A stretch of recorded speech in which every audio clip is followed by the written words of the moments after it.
Good evening, passengers. Welcome aboard NORA Airlines. We are very delighted to have our global retail community aboard today's flight 1111. You'll be pleased to know that after 12 months of turbulence, we are now cruising nicely at 36,000 feet. We will shortly be making our descent into Sydney, Australia. I've just been advised that anyone from the National Online Retailers Association, you've been automatically upgraded to business class and your complimentary Lamborghini will be waiting in your city of origin. As we approach our landing, I'd like to introduce you to our country's host. He is founder of the National Online Retailers Association and chairman of My Deal.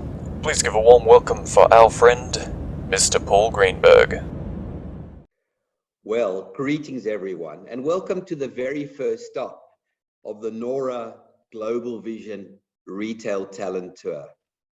We'll be jetting from country to country, really meeting, exploring, and hearing from, the global's best retailers, the best retailers globally.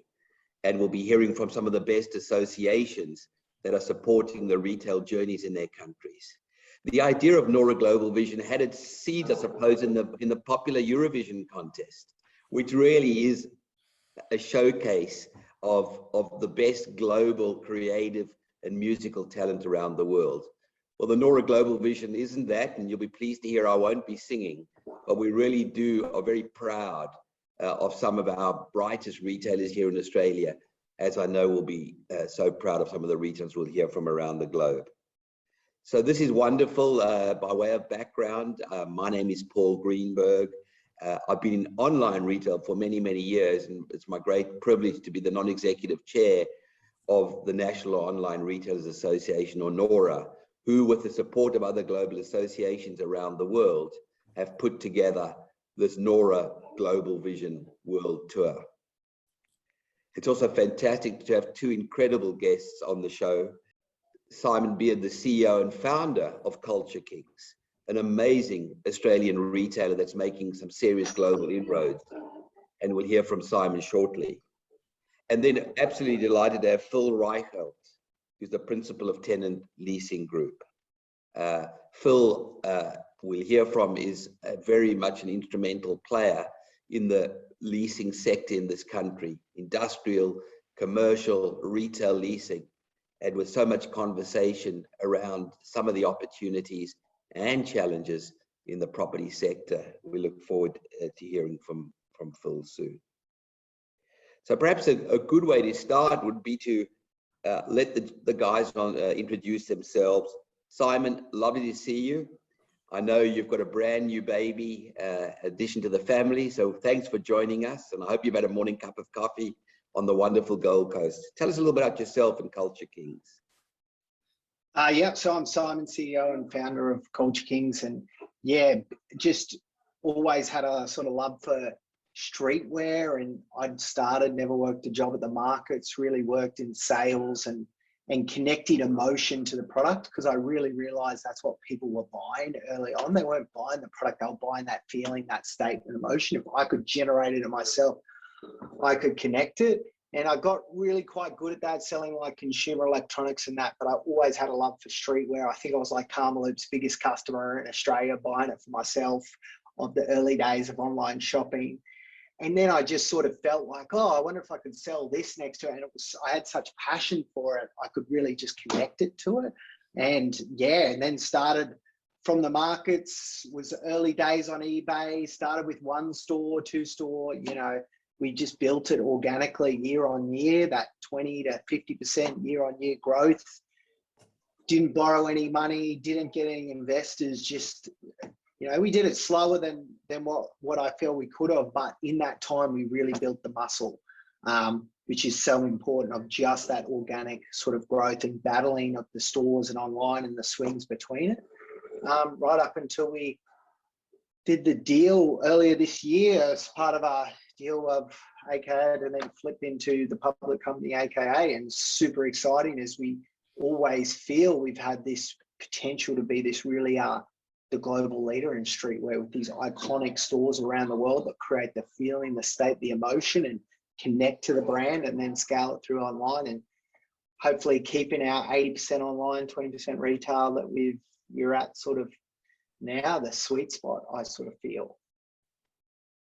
Simon, thank you. And you know, the tough job for association heads around the world who will be sort of sharing, I guess, their best and brightest is picking that retailer.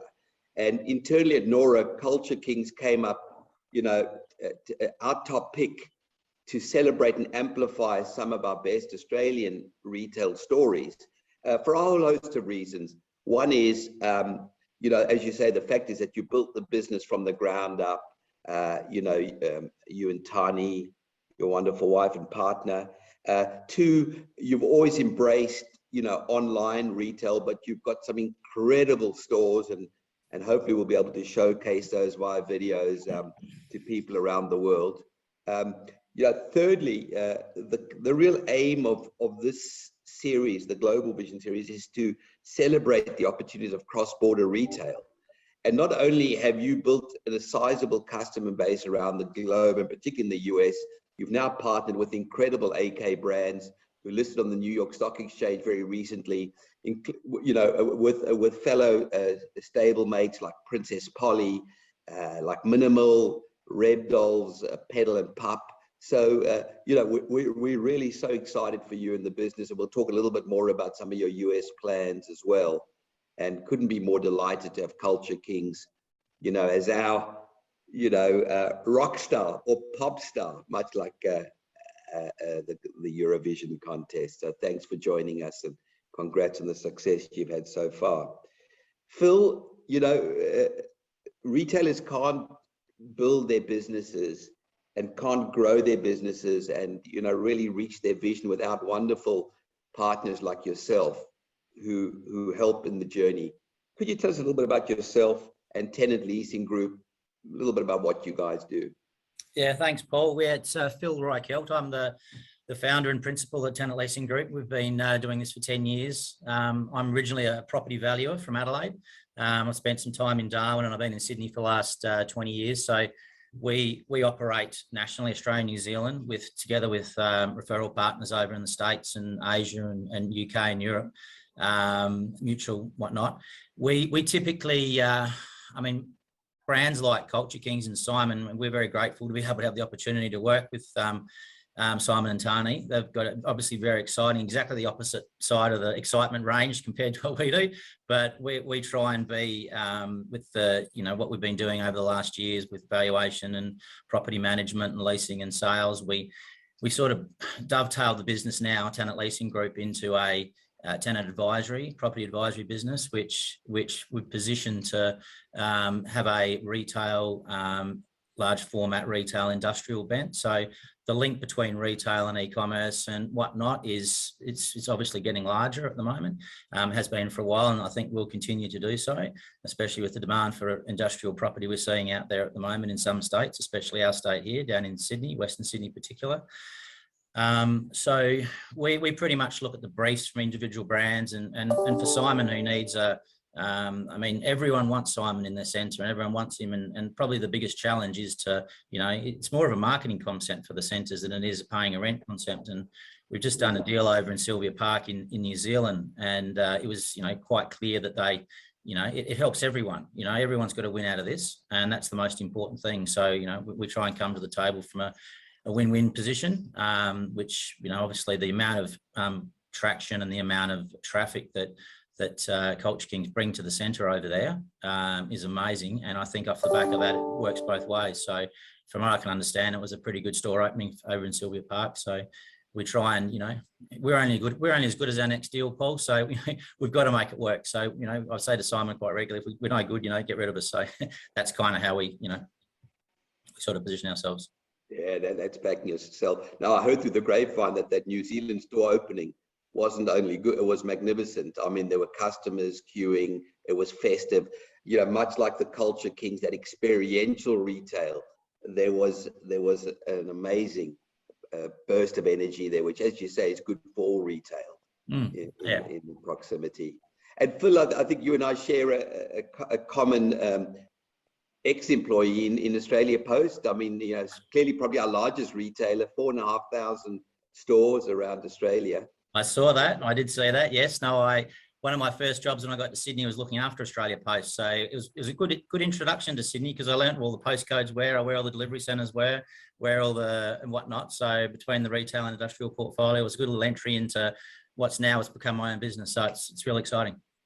Congrats. Wonderful story, wonderful journey. So I guess, we've got 15, 20 minutes for a little bit of a fireside chat, Q&A. Thrilled to have you guys on board. I thought the first question, or, first topic for discussion would be the last time I spent a bit of time with Simon. He coined this wonderful term, which has really stuck with me, that stores are for show, online is for dough. And I thought, well, there's a lot there. So if we could maybe unpack that, probably kick off with you, Simon. Talk me through that concept. I mean, it's really been circling in my head a lot. I think it's a very powerful statement. Yeah, I suppose when we really looked into the data over time, it was so the stores of creating this emotional impact, and it was something that we always wanted our stores to be. I just never wanted to be another store in the shopping centre. I always saw that as such a broken model from the early days, 10 years ago. I was like, this is so broken to have a store with a crappy little range, one person in there sitting on their phone or staring at the roof. There's no atmosphere, there's no reason to go, there's nothing to make it memorable, and then you just walk. But then 20 minutes away, you've got another store with the exact same thing in it. How could that not get beaten if someone had better range, better quality, better theatre, better show, everything put together, a true brand connection, an emotional connection to the brand, which then you can monetize for years to come online. And that was always sort of our outcome. And I've always sort of felt our stores always trying to think of it, how do we just create more of an emotional impact? Just don't want to be another, and I think for shopping centers too, to challenge retailers, like, the days are gone where it's just all on the shopping center print. Like, it's more than just hanging something up and expecting it to sell. Like, there has to be, everyone has to play this sort of part. And that's why I think a lot of shopping centers would want us, because we don't just sit there and hope customers, we take it on our responsibility to bring them there, to put on the show, to bring them through the door, to make an experience, to make them come back. And I feel that is what a retailer,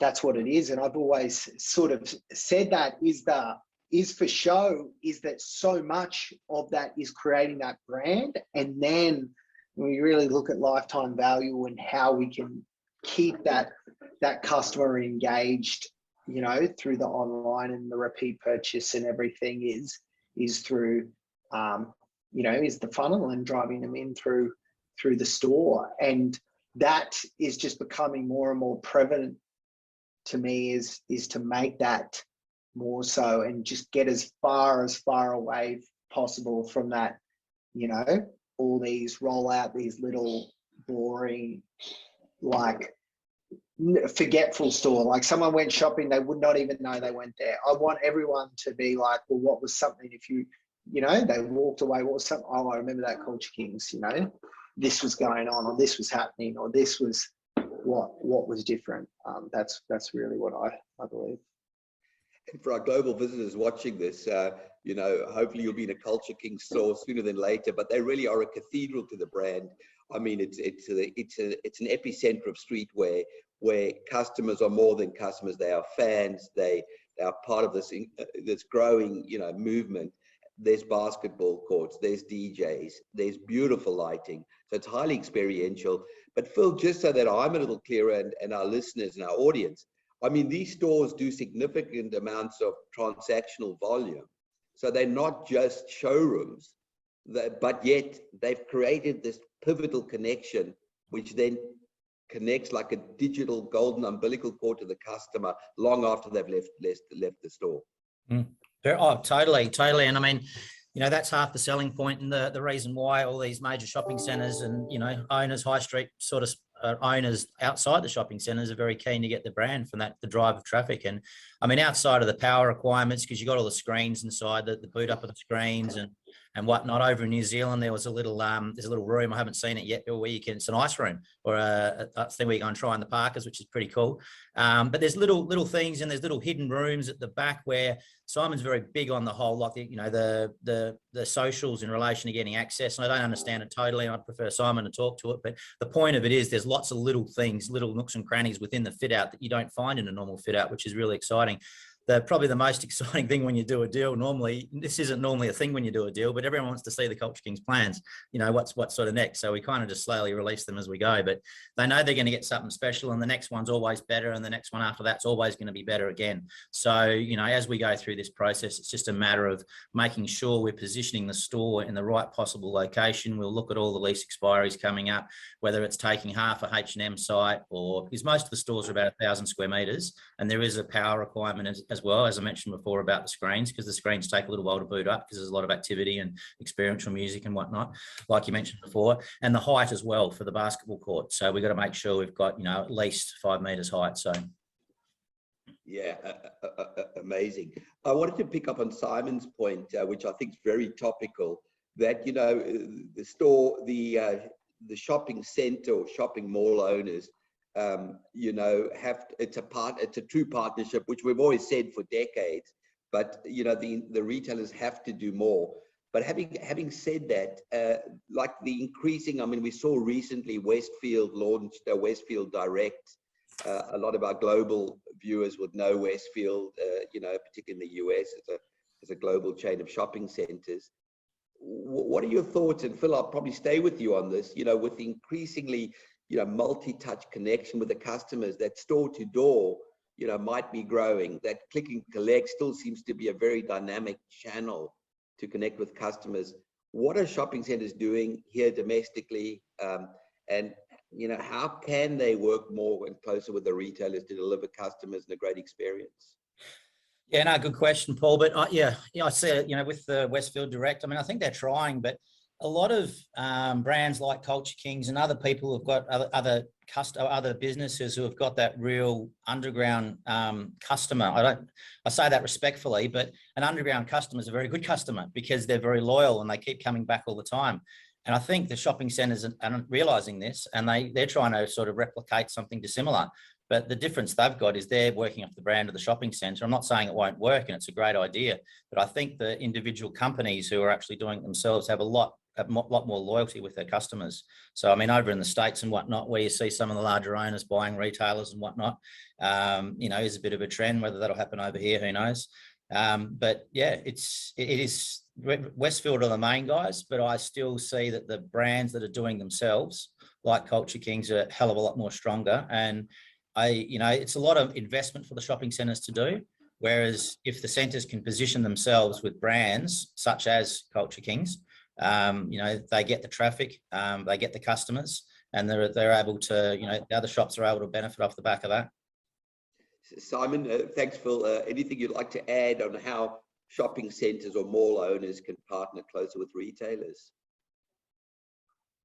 Yeah, I think that them trying to do that online thing is a bit of a waste of time. I think the horse is bolted, like, and I just think they're trying to play catch up on it, and it's just like, it's the brand's not going to have that resonance, and I cannot see why the retailer wouldn't do that direct and trying to cut in there. But I do think like the malls and that do need, you know, like they have to, like I always hammer into our buying team, scared money don't make no money, but they need to really invest into really creating more of that show and more of the people that can get there and go there for that entertainment, because that's what shopping is. It is theatre, it is entertainment, and there's so much more they can invest into there to make it more loss leaders, you know. And this is where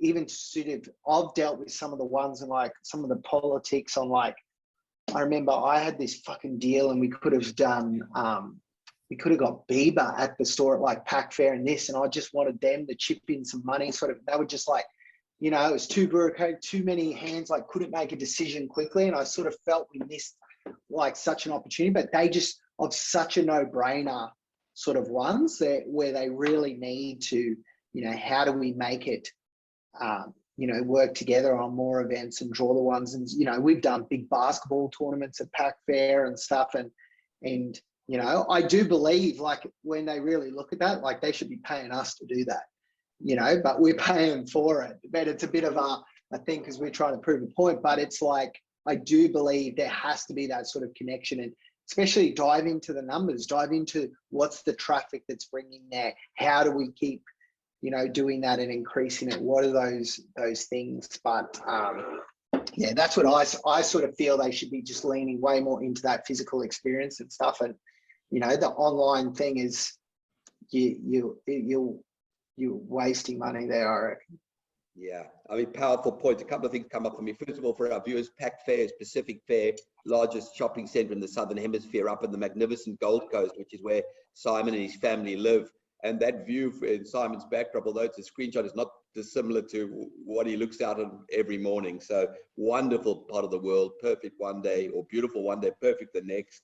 It's just a stunning part of the world. So Pacific Fair, well worth a visit. But I think, Simon, your point's very well taken.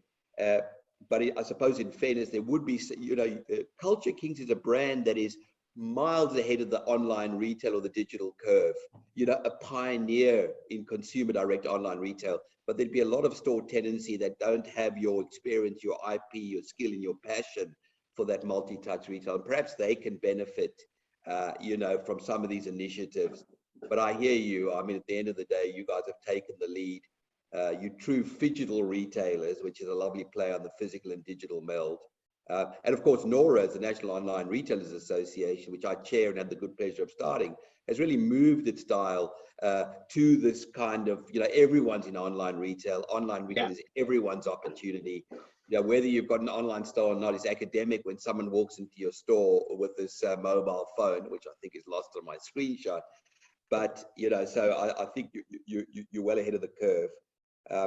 But yeah, so thank you. Very, very valuable and powerful insights there. I suppose, and I'm mindful of time flies when you're having fun. We've only got a few more minutes, but I guess, Phil, back to you. There's quite a lot of conversation domestically and globally about some of the supply chain challenges, which have been really brought about by COVID. I think there are definitely some hiccups in the supply chain. Increasingly, our friends over at Australia Post are looking at ways they can get a little bit closer to the action, delivery on demand. Just, do you have any thoughts, I guess, on the broader retail landscape, particularly that industrial, warehousing versus store, meat store? Just some broad views, I suppose, closing commentary, Phil, before we hand over to our next country. Yeah, no, absolutely, Paul. It is interesting. I mean, we don't have the 25 ships sitting off the, the west coast of America, but we've got our own little challenges about getting, materials for builds. We're just in the process of looking around for a warehouse for Simon at the moment, and we're running the process and looking at a number of sites. But we've got a time frame we need to work in, and a lot of the feedback coming back is about the steel and the concrete and whatnot. It's not going to delay it, but it's a consideration when we go through the process. And depending which state we're in at the moment as well, like Sydney, for example, and in particular for industrial warehouses, they are sort of being sort of swept up pretty quickly. I mean, we've tried to position ourselves with, the relationships with all the major landlords. So, we go and speak to them all and try and get an idea when sites are coming up and whatnot, so we can sort of plug into their pipeline and if there's going to be any defaults. Because I've actually asked a few of the major landlords, do you think there's going to be any defaults going forward? Because everyone's just, it's ridiculous. What used to be a cheeky retail leasing executive is now a cheeky industrial leasing executive, with all due respect to the buggers.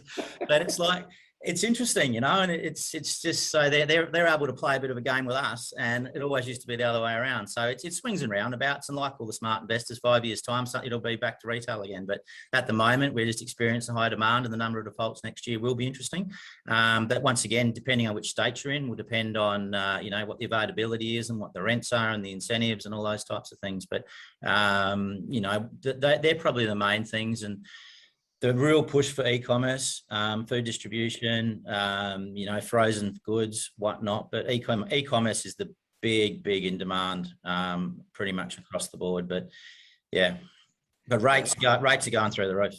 Right. I heard someone refer to Greg Goodman as the Frank Lowy of our times. And again, for context for our listeners, Frank Lowy, of course, was a great Australian pioneer, a great Australian who pioneered the Westfield brand across the world. And he's now in the autumn of his career. Greg Goodman, of course, is also a very, very proud Australian who builds warehousing for Amazon globally, and obviously has a massive industrial portfolio here in Australia, and really benefiting from the rise in online retail. So you're absolutely right. It's timing, it's vision, a bit of good fortune, a bit of good luck. But thanks, Phil, for those powerful comments.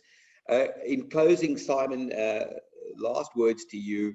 You're very much in the spring chicken part of your career. You really are now building a global presence and brand with your partnership with AK Brands. And for our viewers, AK Brands now listed on the New York Stock Exchange, a very sizable business by market cap, just acquired Minimal, which is a LA-based streetwear business. Talk to us a little bit about what you can talk about your US plans, both for Culture Kings and some of the other businesses that you're involved with. And when will we see the first Culture King store in the US, for example? Yeah, we're definitely going hell for leather. They'll be up next year, maybe even a couple, but yeah, definitely going for the next level of theatre and atmosphere, and really, you know, it is awesome. We've got a very substantial online business already into America, so, you know, pretty much beating all our stores in Australia already, just for what we're doing in America. Shipping from here, and it takes like 10 days. I can't believe people even wait that long, to tell you the truth. But when you've got unique, different stuff that they can't get somewhere else, you know, that's the thing. So as we roll out, the stores, and I'm so excited because, you know, it is part of this. With AK, we can really take it to the next level, and we've got such the foundation to build on, and we can, you know, we've got the team, we've got everything in place that we can really just run and pioneer what we believe we can. You know, we've got such a strong product market fit, and our model, and how we can, you know, create raving fan customers. And, you know, we don't try and sell to everyone, but our customers that we do, we really try and make it an emotional impact that it means so much. And every time they wear those clothes, they get that feeling is linked back there. And it's really important. I just wanted to chuck on when we were talking about the whole store online sort of piece too. It is something too. It's one of these things. It's like, you know, the whole ship from store. It's one of those things that's great in theory. It's like a university theory, but in practice, oh my God, those that will know, it is so much tougher. And I don't know if anyone's truly mastered it, because of all the thing of, you know, conflicting KPIs across customer service, store staffing, across, you know, all the parts of the product and selling out, and the live inventory, and just the efficiencies of picking and packing in store compared to online, where you can have scale and group picking and bin locations and all the efficiencies that are there. It is something that is very, you know, it is something that it involves that as well. But it is something to make sure you really got to use those chess moves and think all those steps ahead in it. Something we didn't. I definitely early days moved a bit too fast on without thinking it through. But yeah, it's been amazing to have Phil on it, doing all our sort of deals. I look at the ones, I'm still a bit embarrassed when they come up, the ones that I did before Phil, because it's the old thing, you don't know what you don't know, and it's just those mistakes can be really, really costly, and especially when you're talking in such this numbers, it's not as clear and defined, and all those little parts of the lease and stuff. And especially if you're not a details person like myself, you're more vision and big picture, and you just want to run fast, you can definitely, those little ones can come back and really sting. And that's where Phil's been, you know, amazing for us on that. So I can just keep doing the stuff that I love doing, and he can pick up all the mess that I leave behind and fix it all. The classic entrepreneurial Thanks story. for those kind words, mate. Yeah, no, that's a lovely endorsement, and a lot comes up for me in those closing comments, Simon. I mean, first up, I mean, you've got these, massive, you've got the massive customer base in the US. Many of them haven't, they're big supporters of yours, but they haven't experienced that store experience. And when that happens, that'll accelerate and amplify, your connection with your valuable customers. So I'm so excited for you. The Culture Kings business, the AKA brands business, this is just really from where I sit day one for you guys. Lovely endorsement for your powerful partner and ally in Phil. Retailers are increasingly realizing they just can't do it alone. They have to build these powerful alliances. So I mean, full credit to you. I think you've always reached out to you are an entrepreneur and you're not expected to do everything, but you've always reached out to smart people to support you in the journey. And there's so many people that I've met who have your back and are so excited for your growth. So I'm very grateful to both of you for joining us today. We're about to fasten our seatbelts and sort of jet off to our next destination, which just happens to be the USA, where I'm sure Simon will have his next store rollouts. The USA, thanks to our great friends at the National Retail Federation, the world's largest retail trade association by some distance. And their retail rock stars, of course, the incredible Everlane. We can't wait to hear from them. They've done some amazing things. And they really are, the way they do retail is, very much like Simon. It's challenging all the taken for granted assumptions and the status quo and bringing the customer to the center of the lens. So super excited about that. So from Australia, everyone, thanks for joining the first stop of this whistle stop tour. We're plugging in our earphones and jumping onto the plane. I think Simon's the pilot with his earphone rig there. Thank you, Simon. Thank you, Phil. Thank you, NORA, the National Online Retailers Association of Australia, for the NORA Global Vision Tour. Have a great day, everyone. Thank you. Bye.